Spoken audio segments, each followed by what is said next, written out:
Viens, suis-moi, trouve à ma croix un peuple affranchi. Viens, suis-moi, laisse-moi porter tes peines, tes soucis.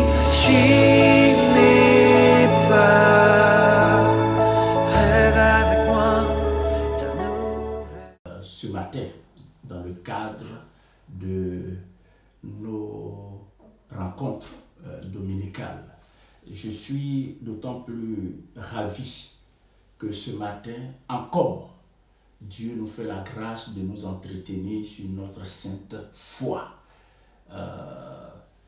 L'intention de Dieu ce matin pour chacun, pour chacune, c'est de nous encourager, de nous exhorter, de nous booster.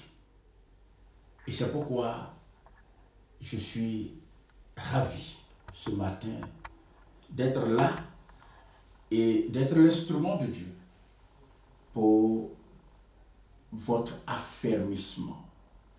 Je vous salue dans le précieux nom de Jésus. Où que vous soyez, recevez chaleureusement mes salutations et que Dieu vous bénisse. Je voudrais très rapidement que nous puissions remettre ce moment entre les mains du Seigneur. Prier afin que la main de Dieu soit sur ce moment, que la main de Dieu soit sur sa parole et que cette parole, au-delà de nous faire du bien, participe à nous construire, à nous bâtir. Nous en avons besoin pour ce temps dans lequel nous sommes. Je vous invite à prier avec moi. Notre Dieu et notre Père, tu es au-dessus de tout. Tu sais toutes choses. Et dans ta grâce, tu as fait de nous un peuple qui t'appartient. Un peuple qui marche avec toi. Ce matin, c'est en tant que ton peuple que nous nous retrouvons autour de ta parole. Seigneur, nous voulons que ta parole nous instruise, que ta parole nous fortifie, que ta parole nous encourage. Aussi, je voudrais te prier, Père Céleste, d'étendre ta main, afin que chaque parole véhicule la vie, que chaque parole véhicule l'esprit, que chaque parole soit remplie de grâce, d'onction, pour produire la vie dans les cœurs. Au nom de Jésus-Christ, façonne-nous, transforme-nous. Seigneur, bâtis-nous à travers ta parole, au nom de Jésus. Amen. Bien-aimés, que Dieu vous bénisse. Ce matin, je vais vous entretenir autour d'un thème qui va nous prendre 2 dimanches, c'est-à-dire aujourd'hui et dimanche prochain. Le thème en question, c'est « Afin que rien ne t'ébranle ». Afin que rien ne t'ébranle. Le désir de Dieu, c'est nous aider, nous soutenir. Le désir de Dieu, c'est de raffermir notre fermeté, nous rendre inébranlables, j'allais dire insubmersibles. C'est dans cette optique que j'entends partager avec vous, aujourd'hui et dimanche prochain, 8 secrets essentiels. 8 secrets essentiels qui se sont révélés sécurisants pour des générations de croyants avant nous. 8 secrets qui ont fait leur preuve et qui ont permis à des millions de personnes, à des millions de pèlerins de combattre le bon combat de la foi et d'achever sereinement leur course spirituelle. Ce sont des secrets qui ont aidé les croyants de l'Ancien Testament, les croyants de l'Église primitive et les croyants des différents âges dans l'histoire de l'Église jusqu'à nous aujourd'hui. Je suis heureux de pouvoir partager ces secrets avec vous. Ils sont au nombre de 8. Aujourd'hui, je traiterai de 3 secrets sur les 8 secrets essentiels. Je sollicite votre attention parce que nous avons besoin de ces choses. Vous savez, la vie chrétienne, c'est un marathon. C'est un marathon dont la ligne d'arrivée n'est connue que par le Seigneur. Et puis, dans une certaine mesure, elle est déterminée pour le corps de Christ par l'enlèvement. Mais le Seigneur sait quelle est la ligne d'arrivée pour chacun de nous. Le plus important, c'est d'arriver victorieusement. Oui, il nous faut arriver en vainqueur. Il nous faut arriver victorieux. Il nous faut arriver triomphant. Et le message de ce matin vise à ça. Nous aider, nous équiper, nous donner les outils nécessaires afin que nous soyons fermes. Rappelez-vous, le Seigneur a dit à Pierre, quand tu seras converti, affermis les autres. Affermis les autres. Donc Dieu veut que son peuple soit affermi, que son peuple marche avec fermeté, que son peuple soit stable, que rien ne puisse perturber son peuple, que rien ne nous fasse chanceler. C'est dans cette optique que je voudrais partager avec vous pour aujourd'hui 3 des 8 secrets essentiels, ou 3 sur les 8 secrets essentiels. Je voudrais que ensemble nous prenions nos Bibles. En Matthieu chapitre 8, à partir du verset 23. Je lis. Il monta dans la barque et ses disciples le suivirent. Et voici, il s'éleva sur la mer une si grande tempête que la barque était couverte par les flots. Et lui, il dormait.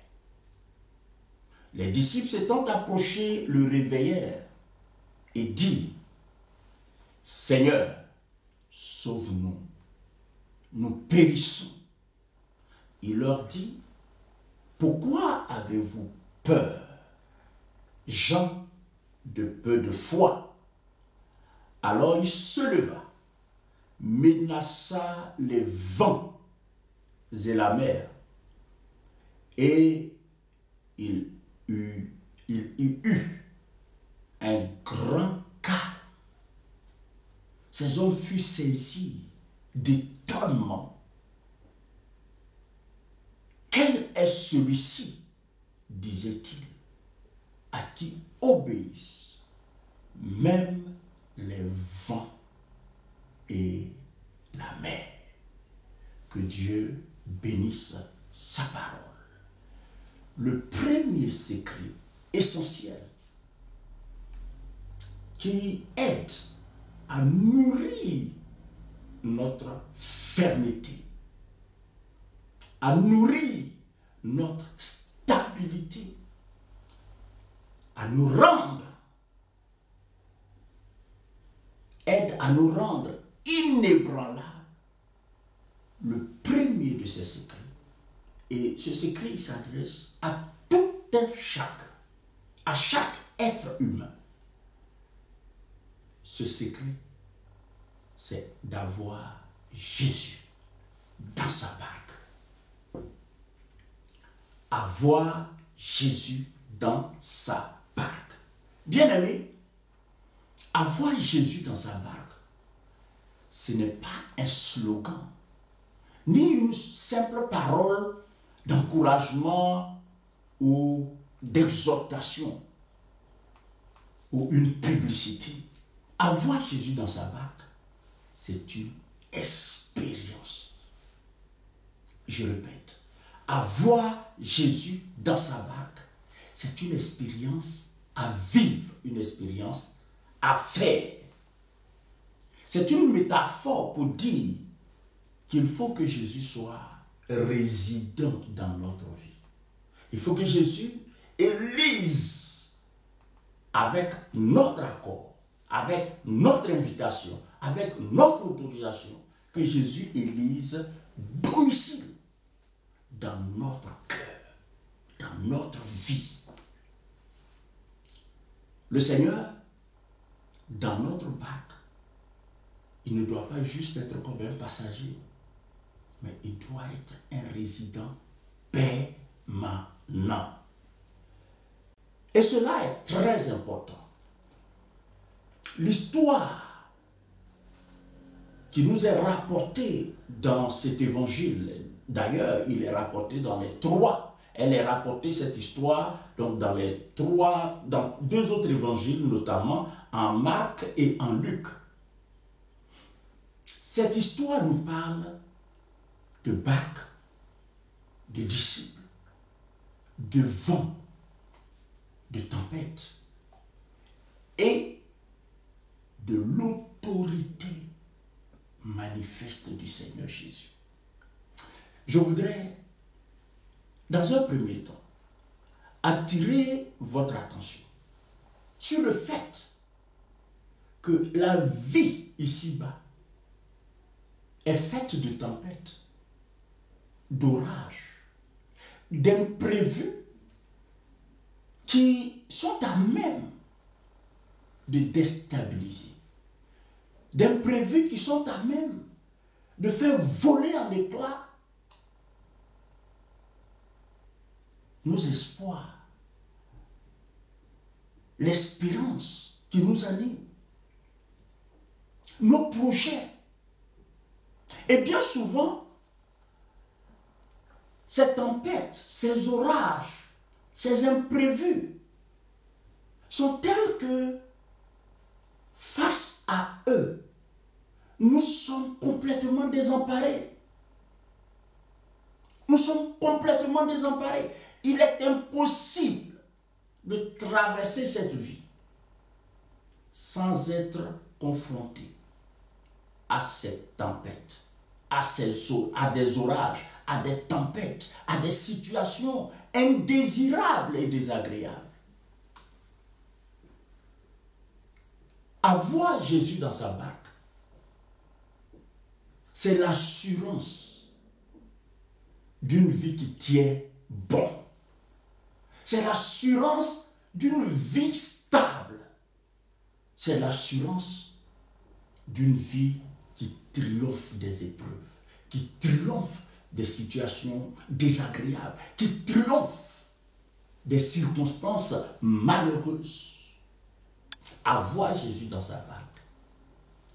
Bien-aimé, une question me vient à l'esprit.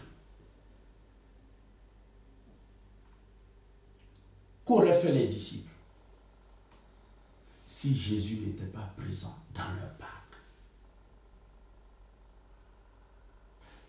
Certainement, cette histoire ne nous serait pas rapportée, parce que ce sont les disciples qui nous ont rapporté cette histoire.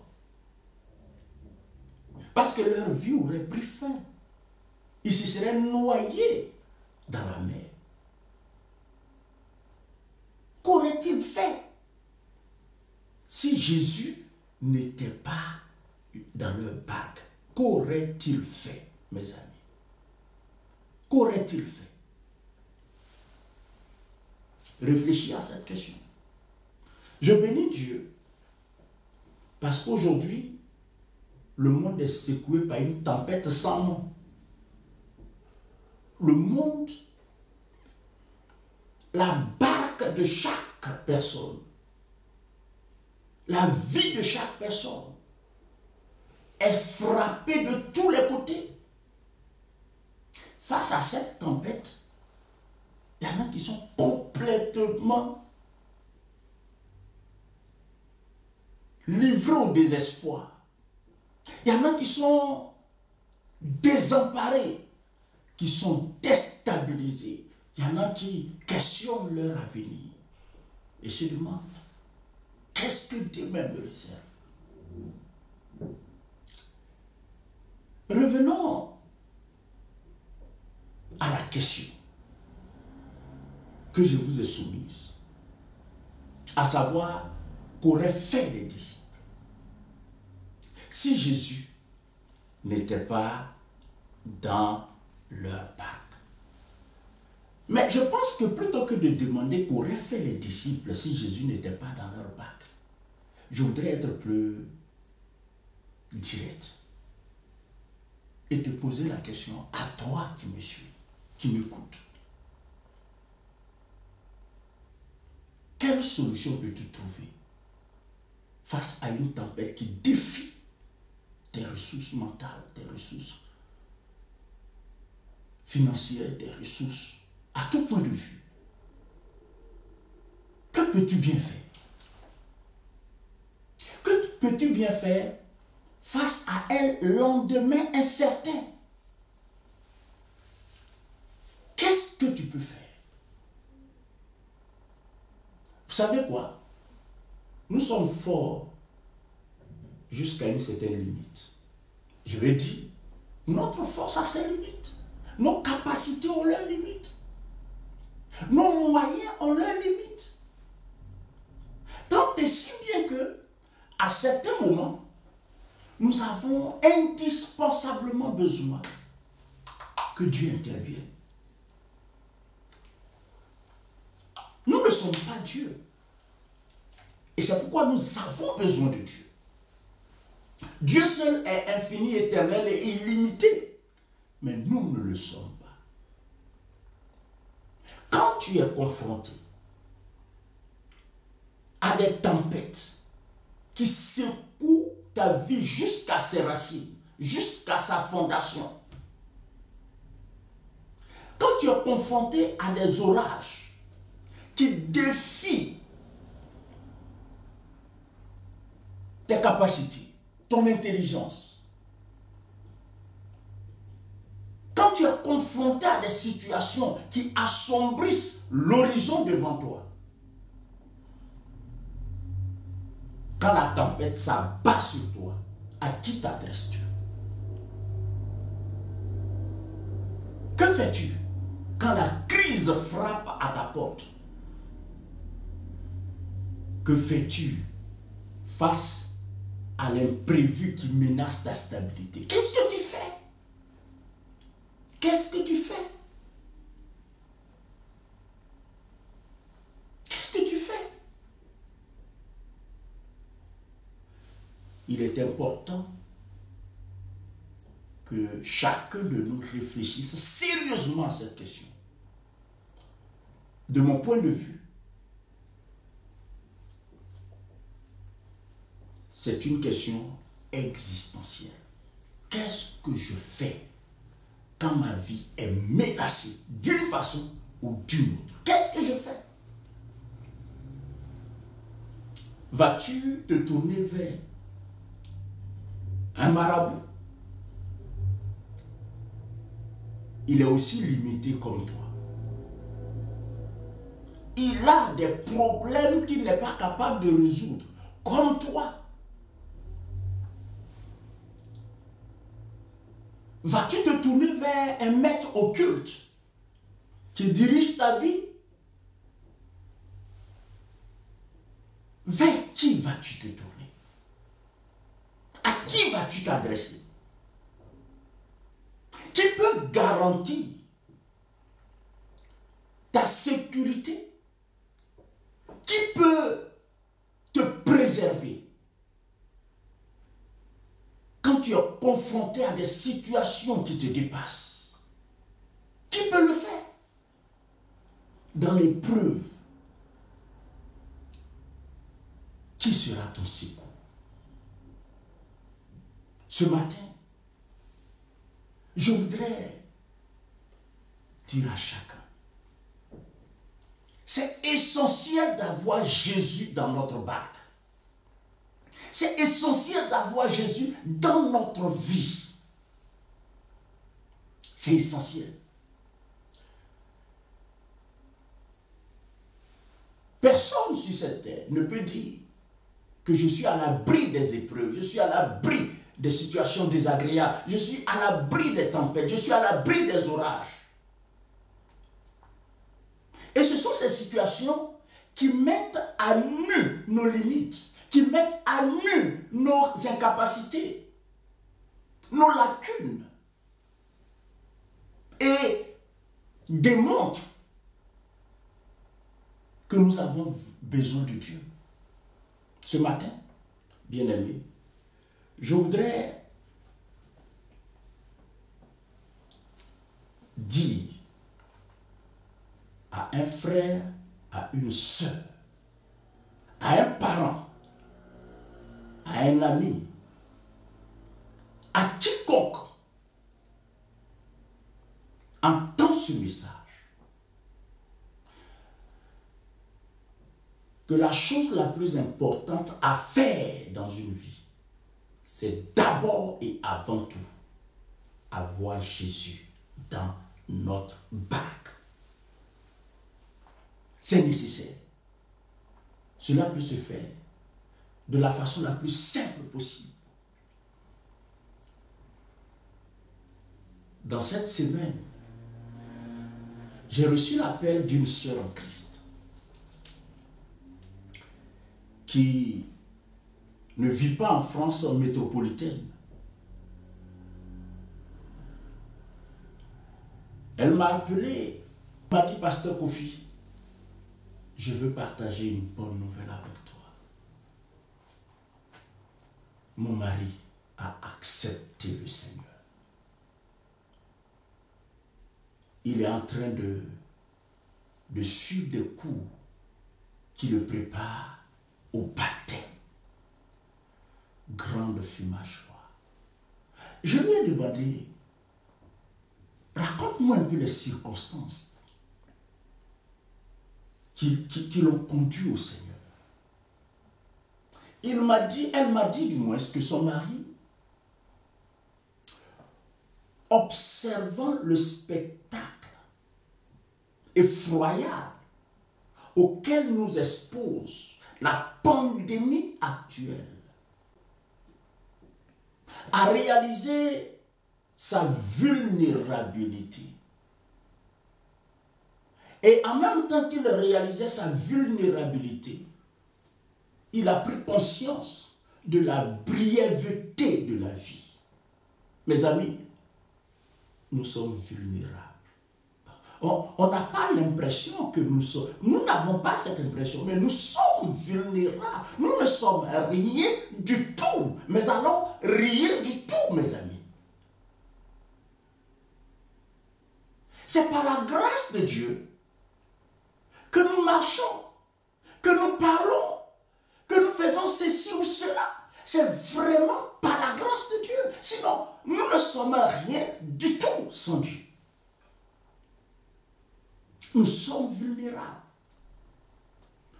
Et non seulement nous sommes vulnérables, mais la vie, elle est brève. Elle est brève.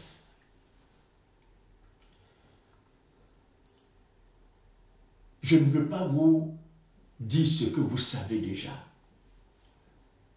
Le spectacle macabre, odieux, sans nom, auquel nous expose quotidiennement ce Covid-19. Alors, notre frère, dont je suis en train de rendre témoignage, après réflexion, je précise que bien souvent sa femme lui a annoncé l'évangile. Elle lui a parlé du Seigneur. Et puis, il y a eu des occasions où il a essayé de frotter, n'est-ce pas, à l'évangile à travers des rencontres auxquelles sa femme l'avait invité. Donc, et puis, compte tenu du témoignage de sa femme et de ses enfants qui marchent déjà avec le Seigneur, il savait plus ou moins ce qu'est l'évangile, l'importance de l'évangile. Mais son cœur était endurci. Mais aujourd'hui, ayant pris conscience, il est rentré en lui-même, il s'est dit, mais la vie ne vaut rien. Mes amis, ce n'est que vrai. En réalité, la vie ne vaut que si elle est entre les mains de Dieu. Sinon, elle ne vaut absolument rien. Comme lui, il y a plusieurs en ce moment qui courent dans les bras du Seigneur. Parce que ce que nous vivons n'a pas de précédent. N'a pas de précédent.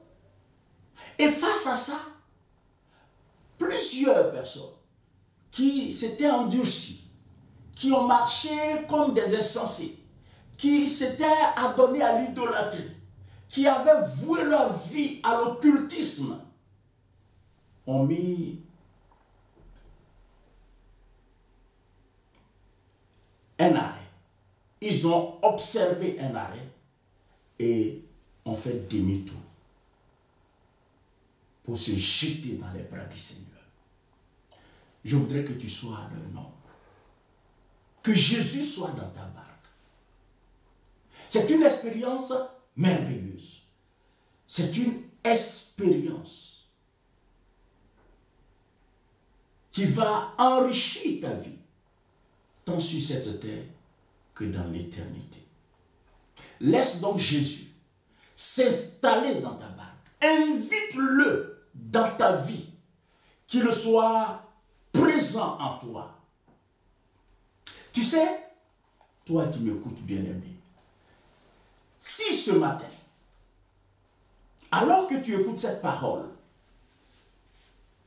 tu laisses le Seigneur entrer dans ton cœur, parce qu'à travers cette parole, Jésus se tient à la porte de ton cœur. Il frappe à la porte de ton cœur. Et c'est tellement important. Alors si tu ouvres la porte de ton cœur au Seigneur, et si tu permets au Seigneur d'entrer dans ton cœur maintenant, en l'invitant, Seigneur, j'ai entendu ce que dit ton serviteur. Je prends la décision et je t'invite dans mon cœur. Prends possession de ma vie. Viens habiter, viens résider définitivement dans mon cœur. Établis en moi ta résidence. Si tu fais cette prière, si tu prends cette décision, si tu fais cette confession et que tu invites le Seigneur sincèrement dans ton cœur,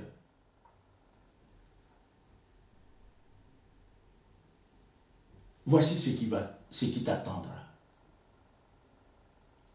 Premièrement, tes péchés seront pardonnés. Et les péchés, chacun de nous en a. Tes péchés passés, tes péchés présents et tes péchés à venir. C'est ça l'évangile. Deuxièmement, Dieu va t'approuver parce qu'il va te justifier. Il va te déclarer juste. Parce que Jésus est en toi. Dieu ne peut pas condamner quelqu'un en qui se trouve le Seigneur. Donc tu vas passer de la condamnation à la justification. Si tu laisses Jésus entrer dans ta vie, tu seras donc à l'abri du jugement dernier qui attend toute l'humanité, hormis tous ceux et celles qui, durant leur séjour terrestre, ont permis à Jésus d'entrer dans leur vie. Cela veut dire que la félicité divine sera ton partage, comme elle l'est pour des millions de personnes aujourd'hui. En outre, en laissant Jésus entrer dans ton cœur,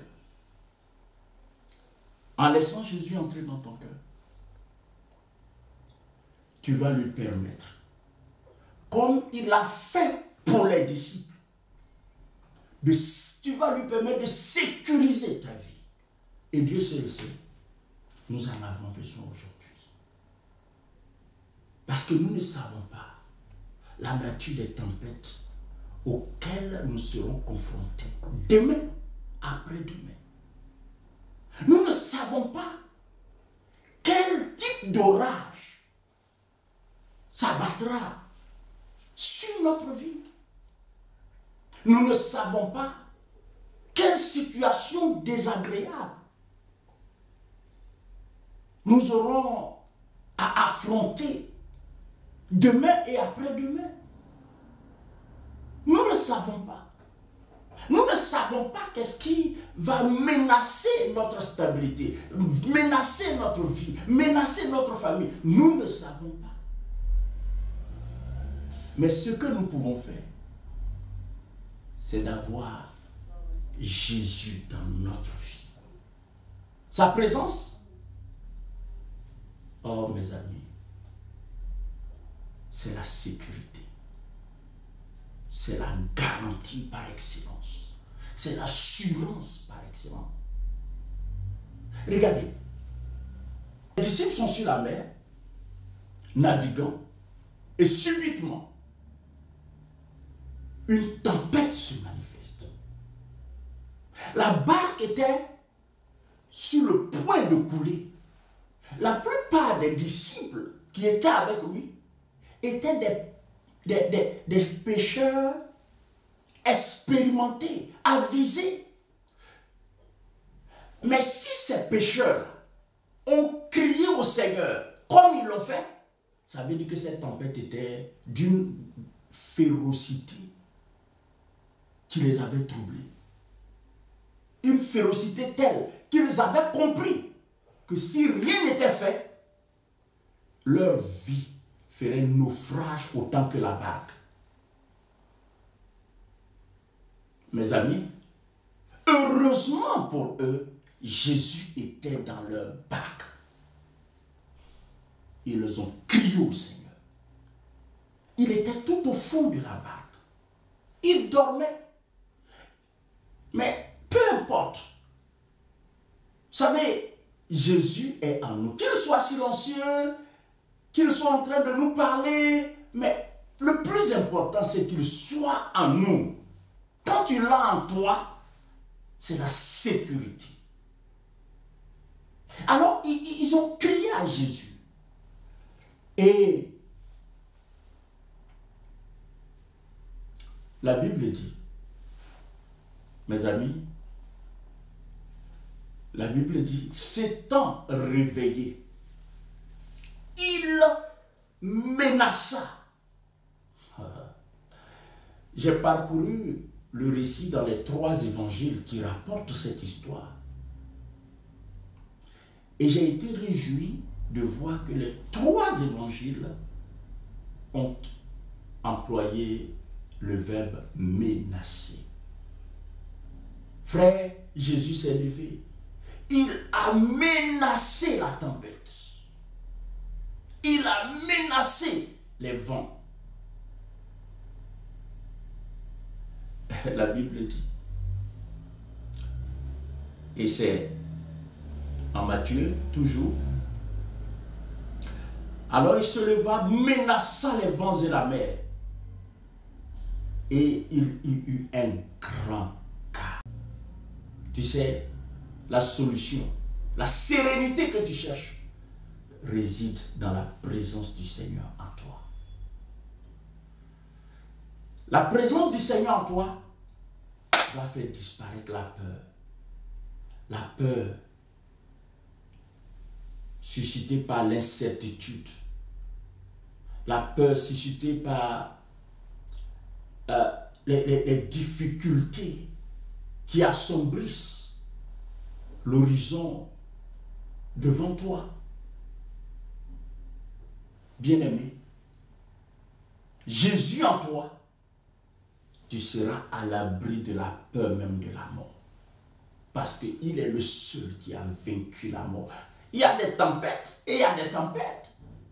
Et il y a la tempête terrible de la mort. Et aujourd'hui, plusieurs en sont victimes. Mais Jésus dans notre barque, il est capable. Si ce n'est pas la fin de notre séjour, tel qu'il l'a prévu lui-même, mais si c'est une menace qui veut écourter notre séjour sur la terre contre la volonté de Dieu, Jésus va faire taire cette menace. Jésus va menacer la tempête. Et c'est pourquoi ce matin, j'évoque la présence de Jésus dans ta barque comme un secret essentiel. Un secret essentiel. S'il te plaît, si tu n'as pas encore Jésus dans ta vie, sois attentif. Fais ce qui doit être fait. Et Dieu te bénira. Le deuxième secret fondamental ou essentiel,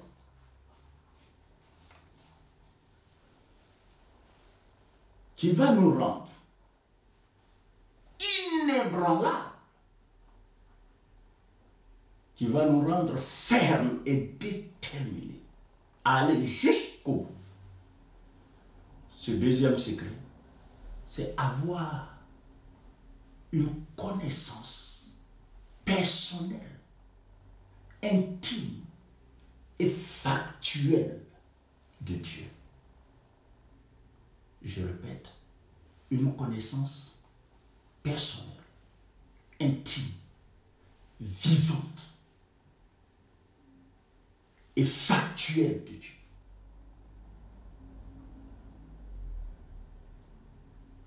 C'est tellement important. Ici, je voudrais très rapidement dire qu'il ne s'agit pas là de religion. Il ne s'agit pas de quelqu'un qui, de temps en temps, va à l'église, de temps en temps, lit sa Bible. Il ne s'agit pas de quelqu'un qui a été baptisé alors même qu'il ne savait même pas ce que c'est que le baptême. Ce n'est pas de ça que je parle. Je ne parle pas de quelqu'un qui a sympathisé avec Dieu ou de quelqu'un qui prend Dieu comme... oui, Dieu est son créateur. Mais en fait, je parle d'une relation dynamique, vivante, personnelle. C'est-à-dire, quelqu'un pour qui Dieu n'est pas juste une idéologie. En fait, il n'a jamais été une idéologie dans tous les cas. Quelqu'un pour qui Dieu est une personne vivante, avec qui on entretient des relations vivantes. Comme un homme entretient des relations avec sa femme, un homme entretient des relations avec ses enfants, un homme entretient des relations avec ses amis. Oui, Dieu est plus que ça. Dieu est une personne. Quiconque expérimente Dieu et vit avec Dieu, entretient avec Dieu une relation comme avec une personne vivante, comme Dieu l'est, et qui grandit dans cette relation, au fur et à mesure que le temps passe, ne peut être ébranlé par aucune épreuve. Parce que, on l'a vu, Jésus dans la barque, mais au-delà de sa présence, il faut entretenir une relation, il faut entretenir une intimité, il faut entretenir une communion. Oui, c'est tellement important. Cette communion, cette intimité, cette relation vivante qu'on entretient au quotidien avec Dieu va nous permettre de mieux connaître Dieu. Or, la Bible dit en Daniel chapitre 11 et au verset 32, parlant de l'Antéchrist, la Bible dit, il séduira par des flatteries les traîtres de l'alliance. Il séduira par des flatteries les traîtres de l'alliance. Mais ceux du peuple qui connaîtront leur Dieu agiront avec fermeté. Vous avez bien entendu. Ceux du peuple qui connaîtront leur Dieu. Et c'est parce que les trois amis de Daniel connaissaient leur Dieu. Ils le connaissaient personnellement. Ils le connaissaient et ils avaient avec Dieu une relation vivante. Dieu n'était pas pour eux une idée, une philosophie, une doctrine, une religion. Non. Dieu n'était pas pour eux une affaire de rituel ou de cérémonie. Mais Dieu était pour eux une personne avec qui ils entretenaient une relation dynamique. Et par conséquent, ils vivaient quotidiennement dans la présence de Dieu. Cette expérience d'une relation personnelle, dynamique, intime, vivante et factuelle avec Dieu est un des secrets qui nous sécurise, par lequel Dieu nous sécurise. Plus on connaît Dieu, plus notre foi en lui est grande. Et plus notre foi en Dieu est grande, plus nous avancerons avec sérénité. Avec sérénité. Quand les trois amis de Daniel étaient confrontés à la menace de la fournaise ardente, et c'était le roi Nebuchadnezzar lui-même qui leur parlait. Et vous vous rappelez, le roi leur a dit, si vous ne faites pas ce que je suis en train de vous dire, si vous n'adorez pas la statue, je ne sais pas quel Dieu vous délivrera de mes mains. À cela, Shadrach, Meshach et Abed-Nego répliquèrent au roi Nebuchadnezzar: nous n'avons pas besoin de te répondre là-dessus. Voici, notre Dieu que nous servons peut nous délivrer de la fournaise ardente et il nous délivrera de ta main, ô roi. Waouh! Cette audace, cette témérité, ce courage, on ne peut l'avoir que si on connaît Dieu. Regardez le roi droit dans les yeux et lui dire que le Dieu que nous servons. Vous voyez, cela veut dire qu'ils connaissaient Dieu. Ils avaient une relation personnelle avec Dieu. Et je voudrais, toi qui m'écoutes, que tu développes, que tu cultives cette relation. Une relation, ça s'entretient au jour le jour. Il faut travailler à ça. Très important. Très important. On connaît la suite. Le roi fut étonné quand ces 3 jeunes gens avaient été jetés dans la fournaise, 7 fois chauffés. Vous savez, quand on connaît Dieu, aucune épreuve ne peut nous faire faillir. Quand on connaît Dieu, quand on sait qui est Dieu, le Dieu avec qui nous marchons, quand tu connais ton Dieu, rien ne te fait peur. Et c'est à ça que je vous invite. Arrange-toi pour que Dieu se révèle davantage à toi. Pour que ta connaissance de Dieu évolue, croisse. Arrange-toi pour grandir dans la connaissance de Dieu. C'est très très important, mes amis. Pour assurer la stabilité. On ne peut être stable que si nous connaissons Dieu. Si nous le connaissons personnellement. Voyez. Il n'est pas question d'une foi de groupe, quoi. Genre, je suis né dans une famille chrétienne. Ça ne sauve personne. C'est une question de relation personnelle avec ton Dieu. Et une relation qui s'entretient. Une relation qui se bâtit au jour le jour. Une relation qui est telle que Dieu va se révéler à toi jour après jour. Dieu va te parler. Dieu, en fait, vous voyez que j'ai parlé de connaissances factuelles. Cela veut dire quoi? Cela veut dire qu'en fait, ta relation avec Dieu est telle que, le genre de relation dont je parle, cette relation est telle que tu as des témoignages des actes de Dieu dans ta vie, de sorte que ta foi repose aussi sur des faits bibliques et des faits vécus. C'est le deuxième secret essentiel.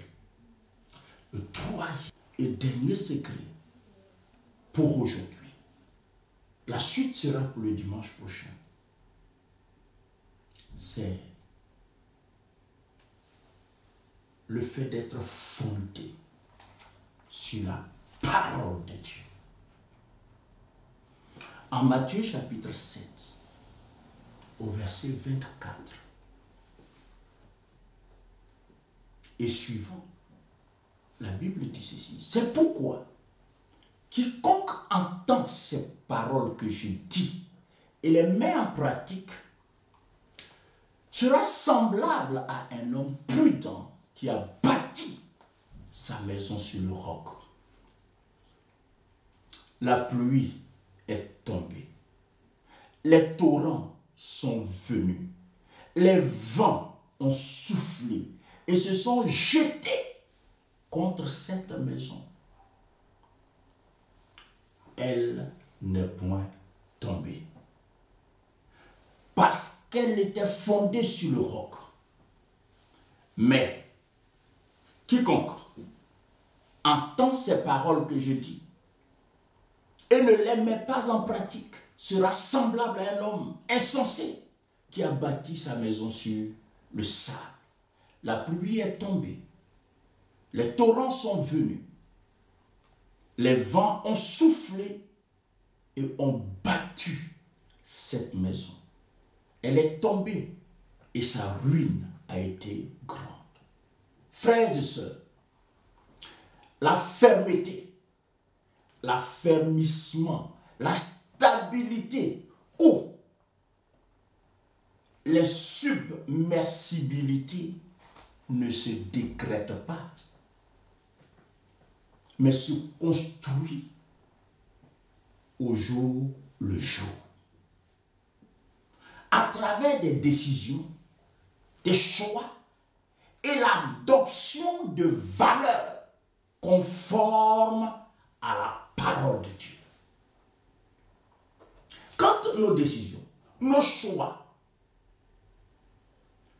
sont faits conformément à la parole de Dieu, ça nous sécurise. Ça nous sécurise, mes amis. La vie peut être dure, les situations peuvent être difficiles, mais veillons à nous maintenir dans la parole. Parce que c'est à ce prix seulement que l'on se forge des convictions et des certitudes solides qui, à leur tour, engendrent un caractère et une personnalité inébranlable, donc stable. On ne peut pas se lever un matin et dire, à partir d'aujourd'hui, je serai stable au nom de Jésus. Non, ça se construit. Ça se construit avec des valeurs basées sur la parole de Dieu. Ça se construit avec des choix conformes à la parole de Dieu. Je refuse de rentrer dans un choix qui n'est pas conforme à la parole de Dieu. Oui, la pression de l'épreuve, des difficultés, la pression des circonstances désagréables peut amener quelqu'un à faire des choix non conformes à la parole de Dieu. Ça fragilise, ça ruine, ça détruit. Mes amis, soyons comme la maison bâtie sur le roc. Quoi qu'il advienne, je répète, quoi qu'il advienne, que nos choix soient alignés sur la parole de Dieu. Même si c'est au prix de notre vie. Parce que c'est le seul moyen d'assurer notre stabilité. Si Meshach, Shadrach et Abed-Nego avaient cédé aux menaces du roi et de la fournaise, si ils ne connaissaient pas leur Dieu, si ils avaient adoré la statue, ils auraient transgressé la parole de Dieu. Oui, et le monde, les épreuves, les difficultés actuelles visent à nous faire dévier, mais demeurons fermes. Notre sécurité se trouve dans l'obéissance. Notre sécurité se trouve dans l'obéissance. Notre sécurité se trouve dans l'obéissance à la parole de Dieu. Conformons-nous à la parole de Dieu. Soumettons-nous à la parole de Dieu. Ça peut être éprouvant. Dieu ne nous a jamais dit que ce sera facile. Mais que cela soit notre choix. Et notre fermeté sera garantie. Notre insubmersibilité sera garantie. Notre stabilité sera garantie. Le dimanche prochain, je partagerai avec vous 5 autres secrets. Ce matin, nous en avons vu 3. Avoir Jésus dans sa barque, connaître Dieu personnellement, avoir une relation dynamique avec Dieu, connaître Dieu, avoir une connaissance factuelle de Dieu, et puis bâtir sa vie sur la parole. Bien-aimés, que ces paroles te servent de guide, que ces paroles nourrissent ta foi,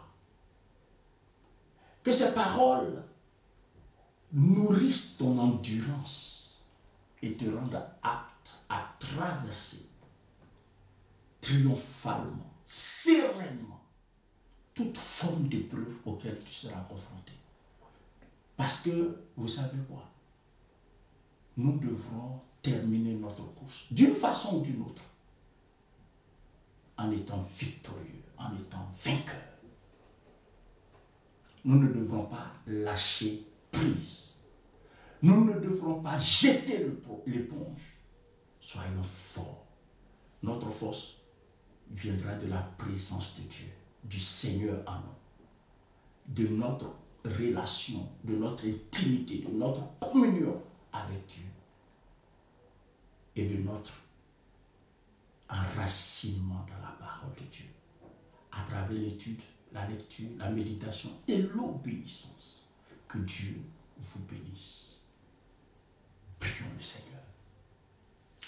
Père céleste, je bénis cette sémence dans le cœur de chacun et de chacune.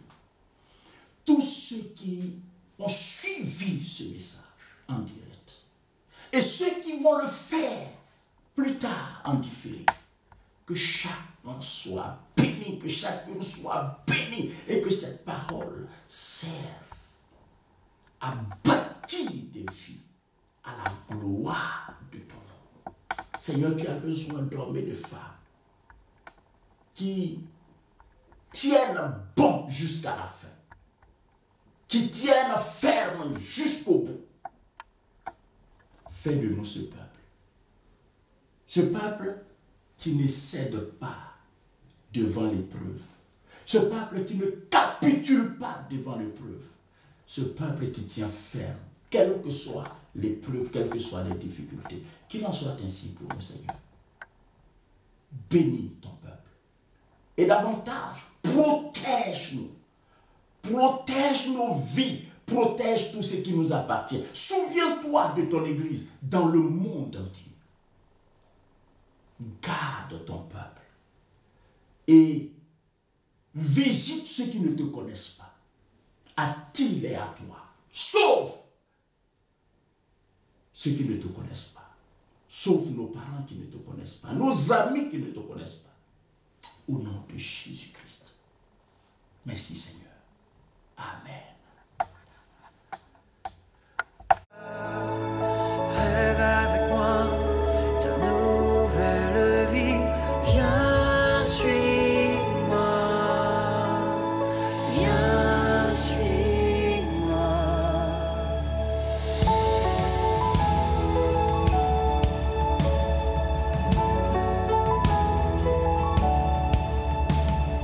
Prends ta croix. Laisse derrière toi des visions sans gloire.